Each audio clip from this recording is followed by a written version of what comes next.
Bonjour, bonjour, heureux de te retrouver pour cette nouvelle émission. On va parler de quoi aujourd'hui? On va parler de sujets pour les entrepreneurs. Ça va intéresser plus les entrepreneurs, ceux qui ont déjà des entreprises, ou ceux qui veulent lancer leur entreprise, ceux qui veulent toucher plus facilement et alimenter leur pipeline, leur tunnel de vente. Voilà.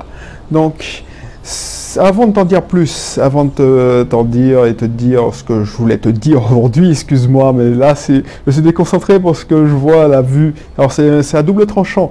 Quand j'étais dans ma chambre, j'enregistrais dans ma chambre en mode je suis sur mon lit, je parle et puis voilà, il n'y a pas de distraction parce que voilà, c'est la chambre, il y a la clim, je mets une petite atmosphère feutrée. Comme ça, c'est comme si sur le ton de la confidence. Là, je suis sur ma terrasse, je vois le paysage, une vue à 360, il y a des oiseaux qui viennent essayer de trouver de la nourriture, des miettes de pain, tout ça. Donc, ils sont mal tombés parce que c'est pas chez moi qu'il faut venir. Mais bon, ça, ils le savent pas, les pauvres. Donc, les chasses. Donc, si je m'arrête, c'est souvent pour ça, parce qu'il y a des oiseaux qui chantent, enfin c'est la saison des amours, j'ai l'impression. Ensuite, et puis il y a je regarde le paysage, donc je me laisse plus facilement distraire. Si tu me connais pas encore, alors on parle ici d'entrepreneuriat, je m'appelle Belric, je suis en Martinique depuis 3 ans, avant j'étais à Lyon. Si tu veux une description plus précise, une présentation plus précise, il y a tout ce qu'il faut dans la présentation, la description de ce contenu. Ensuite, il y a aussi une description, une présentation beaucoup plus détaillée sur mon blog Benature of My Cat is Rich, j'en ai tellement. Donc voilà, je te laisserai lire. Surtout abonne-toi, quelle que soit la plateforme où tu te trouves, que ce soit sur YouTube, iTunes, c'est pas encore le cas, il y a plein de plateformes où ce contenu est diffusé. Bref, qu'est-ce que je vais te dire? Oui, une chose qu'il faut faire pour mieux toucher ses clients, pour rester à l'esprit de ses prospects, de ses clients. Alors, je ne sais pas si tu connais la différence entre prospect et client. Un prospect, c'est quelqu'un qui est susceptible d'acheter tes produits, mais qui n'a pas encore acheté tes produits. Donc, ça veut dire qu'il est prospect. C'est-à-dire qu'il ne te connaît pas et qu'il n'a pas encore sorti sa carte bancaire ou son porte-monnaie pour te faire appel à tes services ou tes produits. Un client, c'est quelqu'un qui a déjà acheté chez toi. Donc, une chose est sûre, et une chose qu'il faut faire. Avant, j'utilisais qu'un canal de communication. Voilà, il faut varier les canaux de communication. Et pour le dire, c'est que dès que j'ai fait ça, j'ai vu une grande différence. Une grande différence pour alimenter son pipeline, son tunnel de vente. Tu vois, les gens, ils pleurent parce que l'activité dure. Ils souffrent parce qu'il faut survivre. Parce qu'ils font la plupart des temps l'erreur que j'ai commise et que je te racontais dans l'une des émissions, c'est-à-dire qu'une fois qu'ils ont leur premier client, ils pensent que ça va tourner tout seul, qu'ils ont fait le plus dur, et ils ne continuent pas à chercher les prospects. Ils ne continuent pas à alimenter leur système de vente. Ils se contentent de faire le travail pour ceux où ils sont payés. Ils se contentent de faire ce qu'ils aiment, parce que tout le monde lance son entreprise, c'est pas pour vendre, personne n'aime vendre, je l'ai déjà dit. Tout le monde, par exemple, si tu es avocat, si tu es praticien, tu es acupuncteur, tu es artisan, par exemple, si tu es ébéniste, ton plaisir, c'est de faire des meubles. C'est pas vendre les meubles. Tu vois ce que je veux dire? Donc, ça, c'est une première erreur. Et pour prospecter, pour que la prospection soit plus efficace, il faut varier les canaux de communication. Les canaux de communication. Par exemple, il y a des gens qui sont plus sensibles à d'autres sur certains canaux de communication. Il y a des professions qui ont des codes, qui ont des canaux, qui ont leurs propres canaux de communication, excuse-moi. Donc voilà, il y a un canal privilégié par exemple, chez le médecin, il y a un canal privilégié chez les kinés, alors je ne sais pas si c'est... Il y a un canal privilégié chez, je sais pas, chez le notaire, tu vois. Donc, si tu te réduis à un seul canal de communication, tu ne vas pas toucher tous les prospects que tu aurais pu toucher. Tu vas vendre à ceux qui sont sensibles à ce canal de communication. Par exemple, pendant longtemps, alors ça ne m'a pas empêché de gagner ma vie, pendant longtemps, j'ai fait que de la prospection par email. Mais la prospection par email entrant, c'est-à-dire que les gens faisaient la démarche de s'inscrire à mes cursus. Je l'utilise toujours, c'est mon canal de communication principal. C'est comme ça que je fais la plupart de mon chiffre d'affaires sur Ubisoft Team. C'est que je ne vais pas à la chasse. Je ne fais pas une prospection active.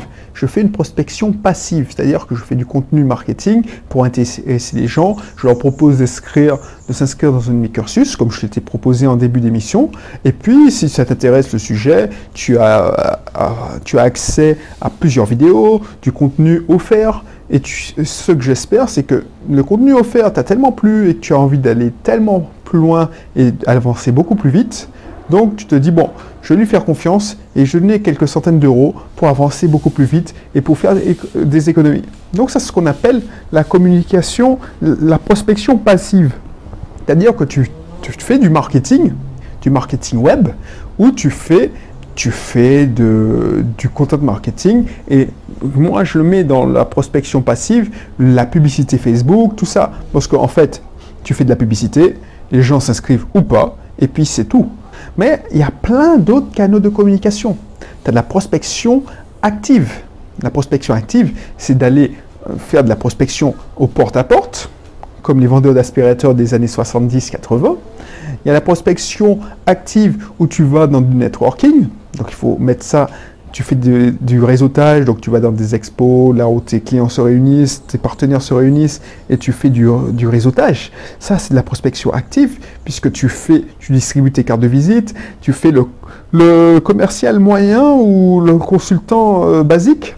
Donc, si tu veux pas être basique, tu veux pas être moyen, il y a des techniques pour le faire plus finement. On verra ça si tu t'inscris dans mon club privé. Et puis, il y a de la prospection en personne, il y a la prospection téléphonique. Téléphonique, c'est-à-dire active, c'est-à-dire que tu appelles des gens qui ne te connaissent ni d'Adam ni d'Ève. Donc ça, c'est la technique la plus directe, mais la plus agressive pour le prospect, parce que lui, tu le déranges. Donc il y a une certaine façon de faire pour ne pas te faire bouler, t'envoyer bouler, et voilà. Donc il y a ça. Il y a aussi la prospection par mail direct, c'est-à-dire les mails sortants. C'est-à-dire que tu fais ce qu'on appelle du cold emailing. Bon, ça peut être assimilé à du spamming. Donc, pour moi, il n'y a pas beaucoup de conversion. Alors, j'ai testé parce que je me devais de tester, parce que c'est mon boulot de faire de la recherche et de développement pour te faciliter la vie. Donc, moi, ça n'a pas été flagrant. Quoique, qu'en disent ceux qui m'avaient vendu la formation, alors que j'ai mis en pratique, non, ça ne marche pas comme ça. Il y a aussi des canaux de communication par les réseaux sociaux. Donc, il y a des réseaux professionnels, LinkedIn, Viadeo en France, LinkedIn, je ne sais pas si ça se prononce, je suis très mauvais en prononciation. Il y a aussi Facebook, il y a aussi Twitter. Donc, moi, ce que je te conseille, il y a aussi, il y a aussi la bonne vieille lettre. Ça peut être une technique de vente. Tout le monde a oublié cette bonne vieille lettre, parce que voilà, les lettres de vente, la vente directe, ce qu'on dit, les lettres de vente, c'est désuet, c'était dans les années 60-70, mais ça peut marcher encore. Moi, ce que je te conseille, c'est de faire un melting pot, de te créer, d'investir dans au moins 5 canaux de communication et de les utiliser à tour de rôle pour toucher un maximum de prospects et pour ne pas le lasser. Parce que franchement, si tu lui appelles tout le temps, ça va finir par l'énerver. Alors que si tu appelles, par exemple tous les trimestres, pour faire le point, pour voir où il en est, parce que voilà, ça te permet de garder aussi le contact. Si le prospect n'est pas dans sa fenêtre d'achat et tu sens qu'il est intéressé par ton produit, mais il n'a ni les ressources en temps, parce que ça demande un investissement en temps pour qu'il change. Par exemple, si tu lui vends un système informatique, il sait qu'il devra, par exemple, un projet tout bête, tu lui vends un site vitrine, il n'y a pas plus bête qu'un site vitrine. Tu peux te dire, bon, voilà, je fais votre site vitrine pour vous, mais vous devrez me fournir le contenu. Ben, tu sais que le mec, il n'a pas le temps, ou la femme, elle n'a pas le temps de te fournir le texte, parce qu'elle n'a pas des ressources, sa secrétaire, cette personne-là n'a même pas de secrétaire, donc elle sait qu'elle ne pourra pas te fournir le site en temps et en heure. Donc pour elle, son investissement, ce sera de l'argent jeté par les fenêtres, parce qu'elle t'a donné un acompte, mais elle sera incapable de le sortir, ce site. Donc du coup, elle va te faire perdre ton temps, et tu vas perdre ton temps. Donc cette personne-là n'est pas prête. N'est pas prête, c'est pas pour autant qu'il faut pas lui donner signe de vie, parce qu'au moment où tu sais pas quand elle sera prête, peut-être que la fenêtre d'achat va se libérer tout de suite parce que voilà, son concurrent principal a sorti son site web, donc elle sait elle va perdre des clients, elle va perdre des prospects, donc ça devient urgent. Et il faut qu'elle pense à toi au moment où elle a besoin de son site internet, pour reprendre ce sujet-là. Donc qu'est-ce qu'il faut faire? Il faut garder le contact. Mais si tu passes ton temps à l'appeler, alors que ça veut dire que tu la déranges parce qu'elle n'est pas là, tourner les pouces en attendant ton appel, tu ne vas pas rester. Donc l'idée, c'est que tu utilises toutes tes techniques qui ont à ta disposition. Les 4 que je te conseillais, c'est-à-dire Facebook, tu la suis sur Facebook. Si tu passes Facebook, LinkedIn, il faut repérer là où elle est active aussi. Par exemple, il y a des prospects qui ne vont jamais sur LinkedIn. Donc, LinkedIn, voilà, j'y vais quoi tous les 3 mois. En plus, j'ai désactivé les notifications. Donc, voilà. Donc, les prospects qui sont sur LinkedIn, je ne pourrais pas les toucher. Par contre, je vais souvent, au moins une fois par jour, pour gérer les campagnes de mes clients sur Facebook. Donc là, si tu voulais me prospecter, là, je suis actif. Donc, il faut vérifier aussi. Par exemple, est-ce que cette personne est active sur LinkedIn ou c'est que on l'a forcée parce que voilà, elle se devait d'avoir d'être sur ce réseau social professionnel, mais peut-être qu'elle est sur Facebook, peut-être qu'elle est sur Twitter. Donc si ton prospect est sur Twitter et est très actif sur Twitter, ben abonne-toi à son compte Twitter et puis retweet. Et donc ça lui fait, félicite-le. Tu peux lui envoyer aussi des SMS. Si tu es familier avec lui, tu dis j'ai vu ton intervention par exemple, tu dois être en veille, tu es en mode de veille, tu dis bon, ce prospect a donné une interview, il est passé à la radio, ou il a fait un post Facebook.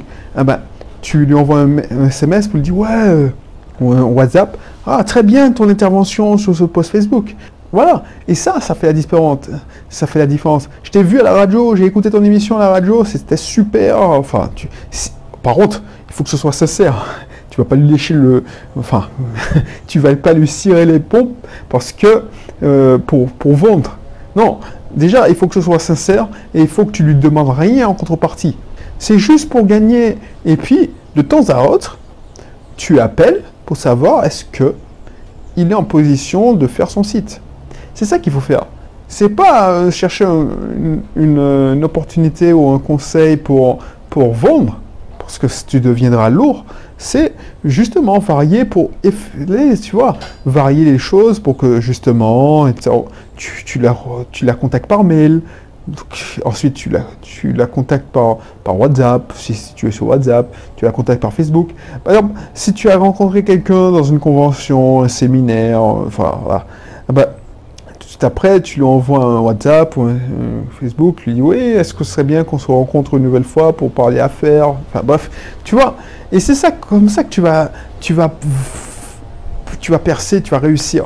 Parce que pour l'avoir fait pendant longtemps en monocanal, c'est-à-dire email entrant, c'est-à-dire les gens qui s'inscrivent dans mon cursus et puis j'envoie des relances par mon autorépondeur, ça fonctionne, je ne vais pas te mentir, mais ça te donne un coup de boost. Surtout si tu vends des produits chers, si tu vends des coachings, tu vends du consulting, des sites internet à plus de 2000, 3000 euros, voilà.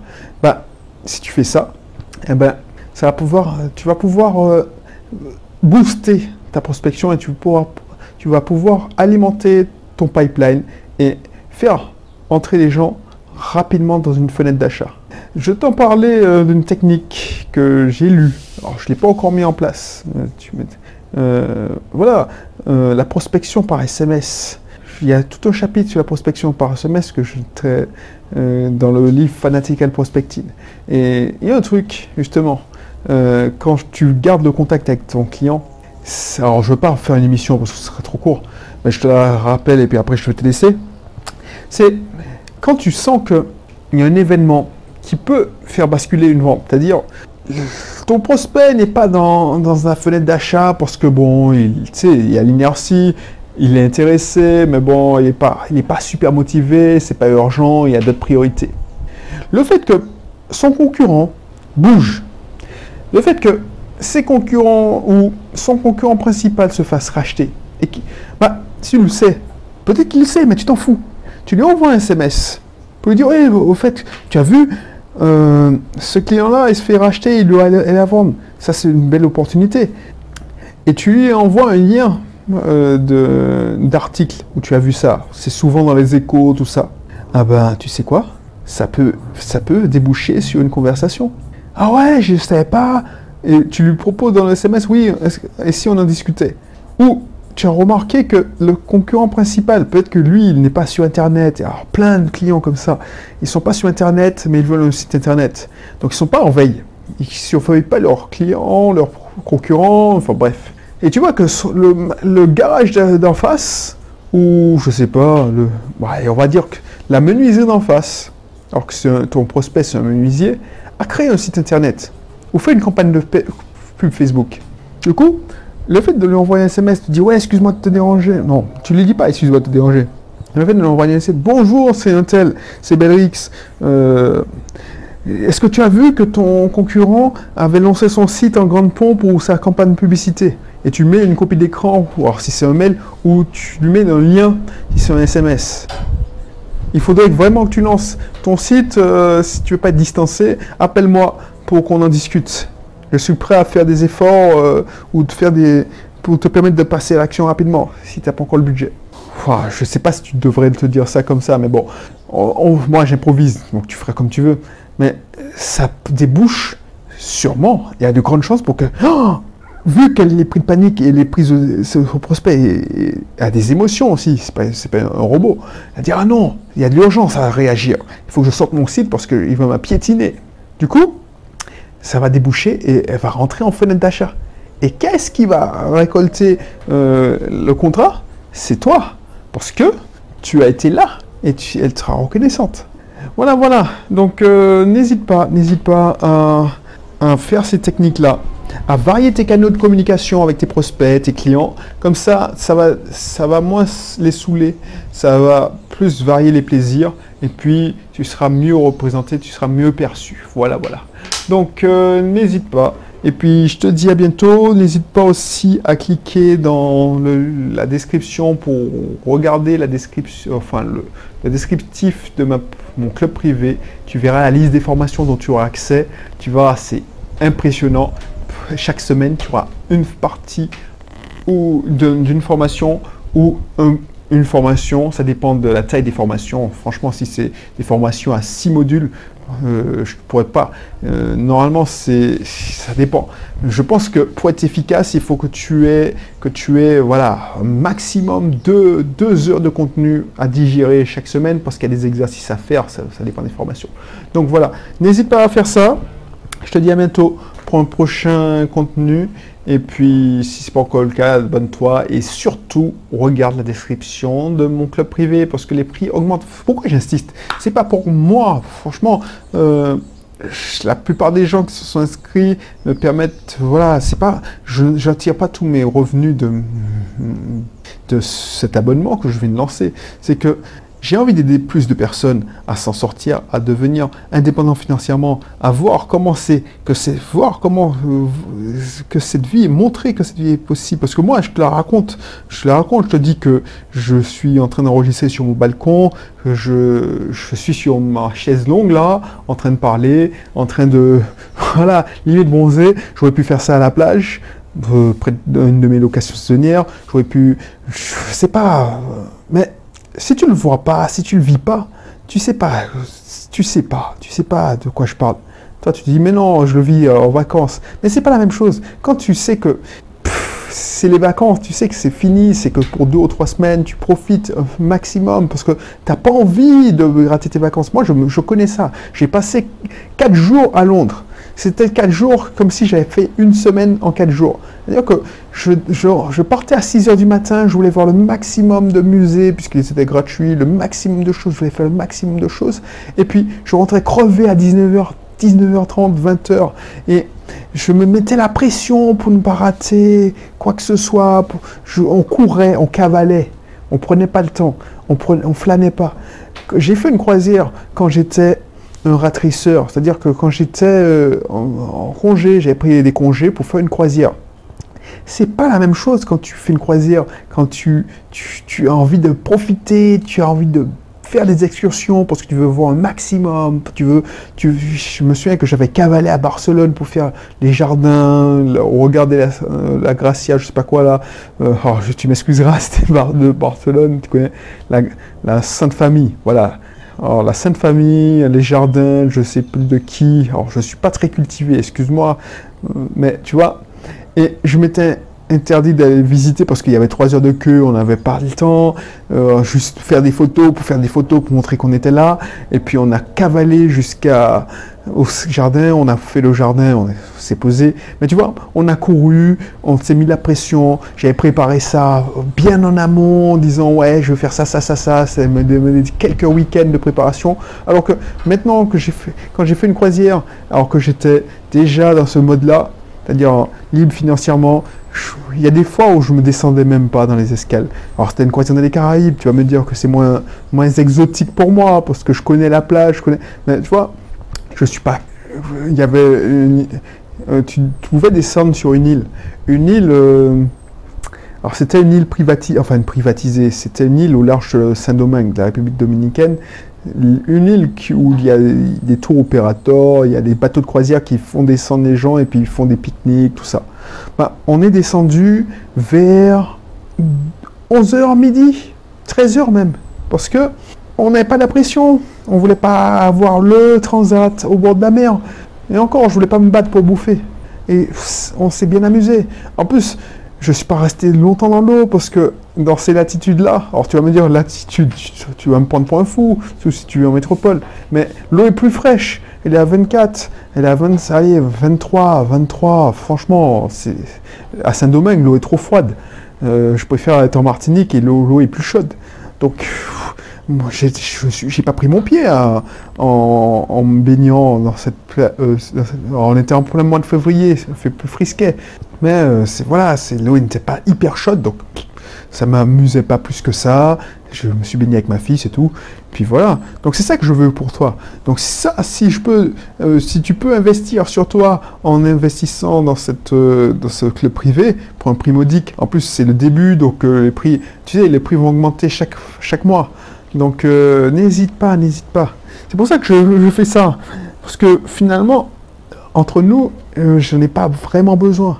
Bref, donc je respecte si tu veux ne pas changer de vie, parce que ça, tu prends une claque, hein, je te garantis, tu prends une claque. Si tu commences à prendre la formation, mieux apprendre pour mieux réussir, et tu vois que, par exemple, on va commencer par l'autoroute du succès. Donc, je te montre qu'il n'y a pas qu'une seule façon d'avoir des revenus. Tu as plusieurs façons. Le salariat, ce n'est qu'une façon, parmi tant d'autres. Ça te donne une claque. Et au début, tu vas faire comme moi, hein, sûrement. C'est comme si tu as découvert la roue, tu veux faire en profiter à tout ton entourage, et tu vas prendre une claque parce que ton entourage n'est pas prêt à faire ça. Donc voilà.